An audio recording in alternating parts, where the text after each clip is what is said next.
Let's go ahead and dive into this week's previews.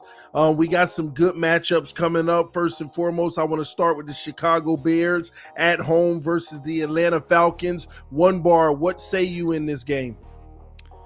All right, Bears. So I think this is actually a pretty similar matchup here. I mean, this is going to be a very interesting game. I think, Bears have been looking really good. I got to give them some props. And I think the Chicago is going to get after their quarterback pretty consistently.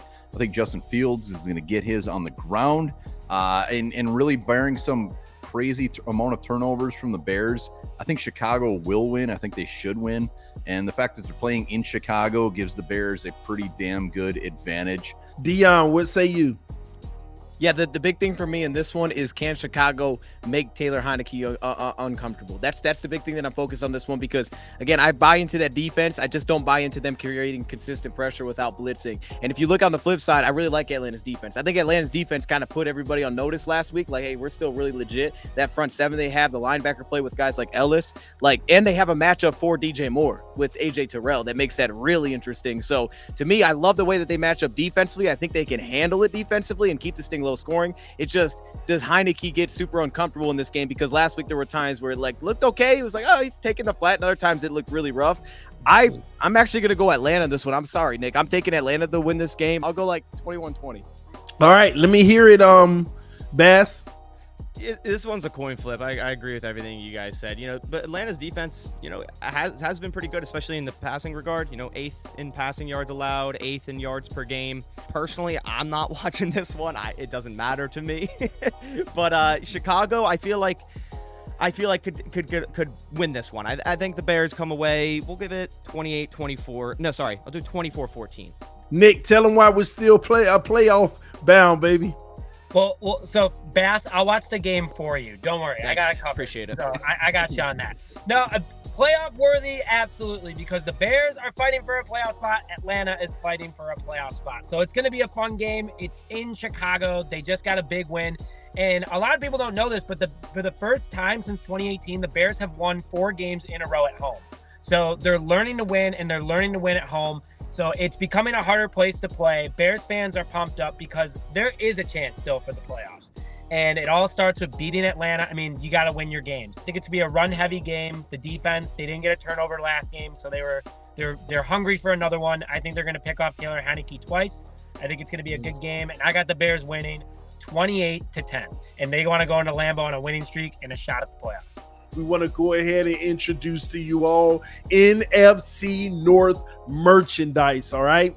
Make sure that you go to the store. The link is in the description of the video where you can check out the NFC North merch store here with Roundtable Sports, all right?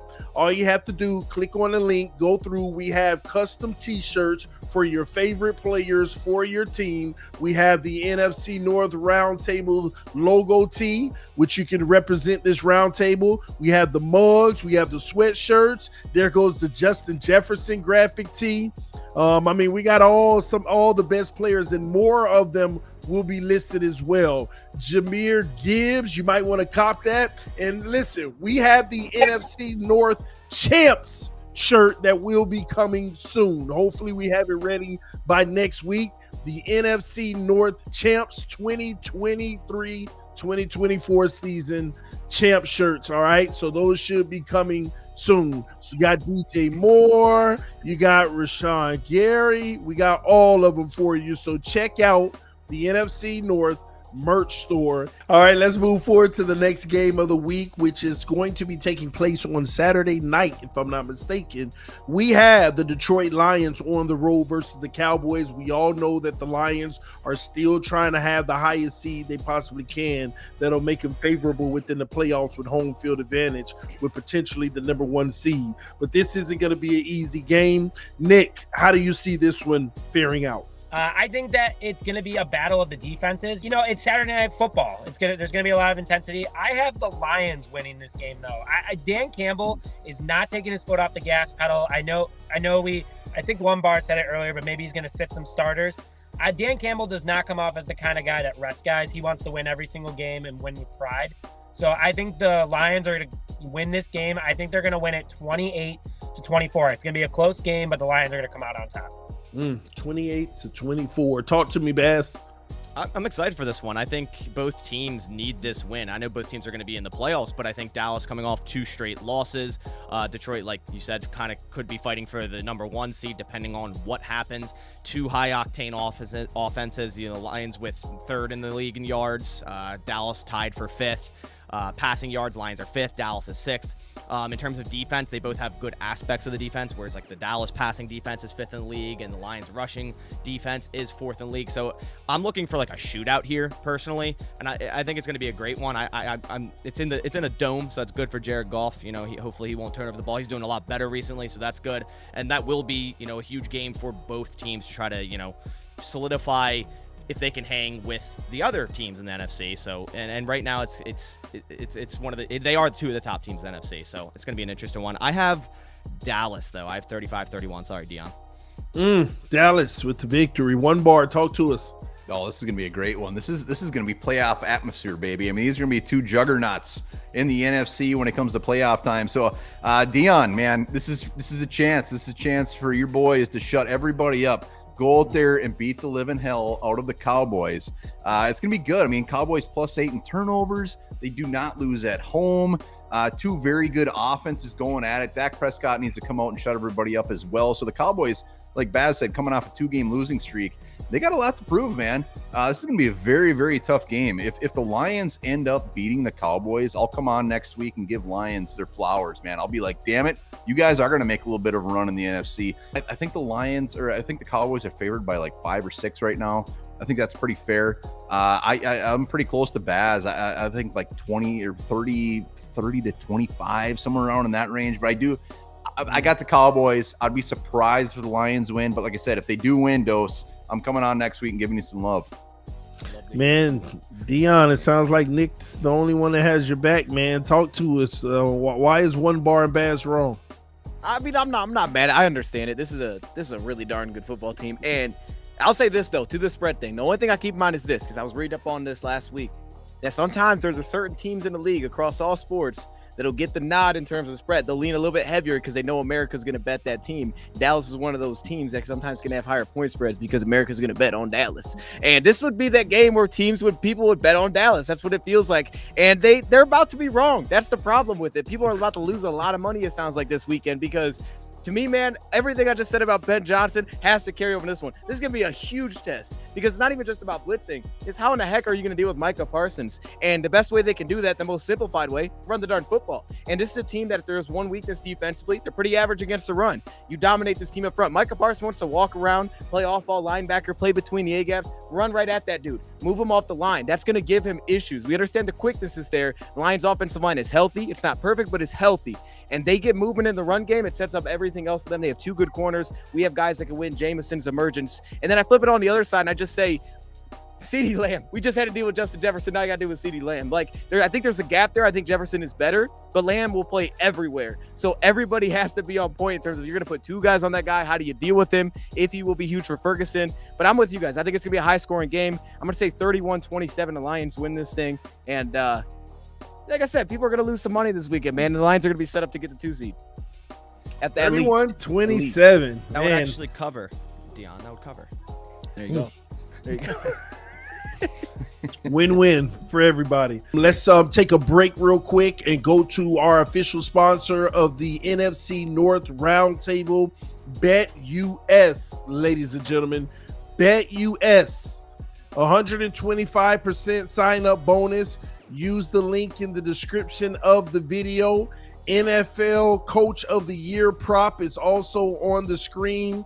Dan Campbell plus 175 with BetUS. Man, I'm going to be honest with you. I'm going to start with Skol here, man. One bar. What's your thoughts on this bet for Dan Campbell Coach of the Year? Hey, if I had a vote, Dan Campbell would be the man. He would get that vote, no doubt about it. But there's one guy, Kevin Stefanski, I think might get in his way. Dion, your thoughts on what he just said? I mean, I understand why he said it, but I mean, I wouldn't. It wouldn't shock me. It would make sense. I think the Colts. I think Steichen. I think the Texans with DeMeco Ryans, and maybe even I don't know. Maybe throw Stefanski into that mix. I don't think the other two teams get it because I think they're too questionable for a playoff spot at this point. And then Stefanski. Man, I don't know. That's an interesting one. I don't know if they're giving him enough respect for what he's done there with the amount of quarterbacks that he's had to go through. To be honest, man, I mean, it's incredible what they're doing, like on 4 quarterbacks. So, yeah, I think honestly, if anything, we should be looking at giving out like an executive of the year kind of award to Brad Holmes or something, for the way that he's built this darn roster. But I think when you look at Campbell, it has to go beyond the record. It has to be to just looking at the history of the Lions saying, yeah, this is different. This is something that we don't ever see. And I don't know if you guys know this, but Lions posted it. It's the first time the Lions have won 20 games in a 2-year span. Like, that's an insane stat. Just thinking about that is pretty awful. It's like you can't go 10-6 back-to-back years in the past. So I think that alone puts him into that spot. If you consider last year and where it's built onto this year, I think what he's changed for the culture would give him that nod. Yeah, I like that bet plus 175 on Dan Campbell, though. That's interesting, especially if they can secure the 1 seed, which depends on San Francisco. But it'll be interesting. We'll see. But let's hear an official word from our sponsor, BetUS. Get in the game, receive a 125% bonus. Again, the link is in the description of the video. It is also pinned at the top of the chat. Now, a word from BetUS. BetUS, America's favorite sportsbook, where you can bet on everything anytime. Sportsbook, casino, horse racing, live betting, and more.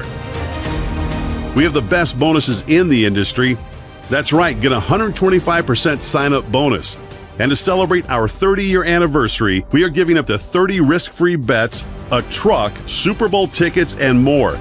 Don't miss out. Play smart. Join now. BetUS, where the game begins. All right, well, we got a juggernaut matchup within the division because this game pretty much is going to determine which team advances forward to potentially get that last playoff spot. Between the Minnesota Vikings being at home versus the Green Bay Packers. Packers have to travel to Minnesota. Let's start with Dion on this one. How do you see this one faring out? Man, this was difficult. This was difficult because I think the simple point is I do trust Jordan Love more than I trust what's going on with the Vikings at quarterback. And I actually thought Jordan Love did some good things last week to what Bass was saying. Like his ability to get off schedule, deal with pressure, get outside the pocket, and just make that big-time throws. Like, he looks comfortable. He looks real comfortable in their offense, and he's looked like that recently. So I feel pretty good about the quarterback. However, I think Minnesota is a better football team right now. That defense right now for Green Bay does not give me a lot of confidence. And I understand there's issues, but dealing with Justin Jefferson is a different animal, especially without Jair Alexander. To me, I think this Minnesota defense is legit. They're going to blitz a ton, so I'm very curious to see how that works out for Jordan Love. And then on the flip side, like offensively, how do you deal with Justin Jefferson? We'll see where their weapons are at because it seems like they're going to be kind of banged up. And I think they'll have a run game in this one, which they don't typically have. And I think that'll be the difference. So I'm actually going to take Minnesota to win this one at home. And then I'll force at the playoffs, I guess, to try to get into a playoff spot. But I'll take the Vikings to win this one. I think it's going to be down to the wire, though. They'll have to keep it somewhat low scoring. I'll say 24-21 Vikings. Nick, talk to me. This one's tough because it is in Minnesota, but, Green Bay is fighting a lot harder to make their playoff hopes stay alive. I mean, it's tough. That Minnesota defense, just playing them recently, Dion and I can both speak to it because we played them most recently. It's a tough battle. And Bass, I know you were saying Alexander's not going to be as much of a factor as people feel like, but I feel like he will be. I mean, Justin Jefferson is back, and that's going to be the key factor. I think it's going to be how often can you get the ball to Justin Jefferson and how often can he pretty much score, or even just get you first downs and get momentum, keep the offense going for Minnesota. It's going to be a really close game. I feel like this one's going to go to overtime, but I got Minnesota winning this one 36-33. I think it's going to be the game of the week, no doubt about it. But yeah, it's going to be a close one. I think Jordan Love it's going to be a real good challenge for him. And Bass, I'm sure you're going to speak to it too. But this is going to be something that I'm excited to see if Jordan Love can handle or not, because it is a tough defense in that. Bass, tell us, how is it going to fare out? Man, it's classic NFC North, man. It's not the last week, but it's for a playoff spot for both teams. Like, whoever loses isn't going to make it in. I mean, that's the facts of it. Jordan Love, I agree, Nick. Jordan Love versus this Minnesota D is going to be something to look after. And the one thing is, he's good against pressure. So I know Flores loves to bring his pressure, and Love has handled that very well this year so far. So I think that's something to keep an eye on. I think it's important for the Packers to shut down the run in this game. If they can do that, which they have a horrible run defense, if they can do that, I think they come away with a win here, and it's going to come down to getting turnovers also on whoever quarterback of the Vikings is. Just put three players on Justin Jefferson, honestly. But I think it's huge that the Vikings will have no Hawkinson, maybe no Jordan Addison. The last 5 games, I think I'm 4-5 choosing the Vikings as the curse. So, I think the Packers are going to win, but I got Vikings 28-24. That's not polite. Wow. Against your team for some reverse psychology. One bar. Let's see if you're going to match that energy.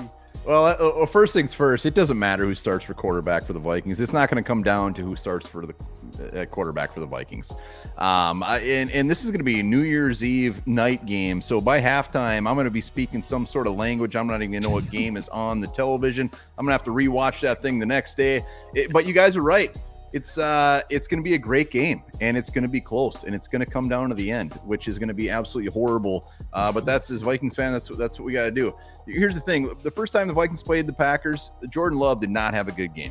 How's he going to follow that thing up? I mean, Jordan Love seems to have done much better the second time he's played teams this year, and you know what? I fully expect him to have a better game. It's just how good of a game is he going to do? Justin Jefferson, the dude is going to tear it up. Vikings got to get the running game going, something that they haven't really stuck to, but they have to get it going. And then it like I said, it's going to come down to the Vikings defense. How good are they going to be? Is Danielle Hunter going to get after it? We're going to have to shut you guys down, because I know even without Hawkinson, even without Addison, we're going to put some points on the board. The Panthers scored 30 last week. We're going to put some points on the board. It's just a matter of not turning the ball over, something that we do all the time.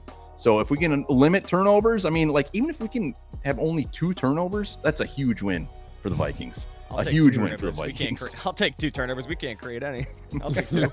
So I think it's going to come down to the fact that the Vikings need to get something going on the ground. It doesn't have to be overly fantastic, and just getting in Love's face early and often. But I do think the Vikings, it's not very often they beat the Packers twice in one season. I do got them winning, but it's going to be close. I don't know if it was Nick. Somebody said it. It was like 24-21. It's going to be close and uncomfortable.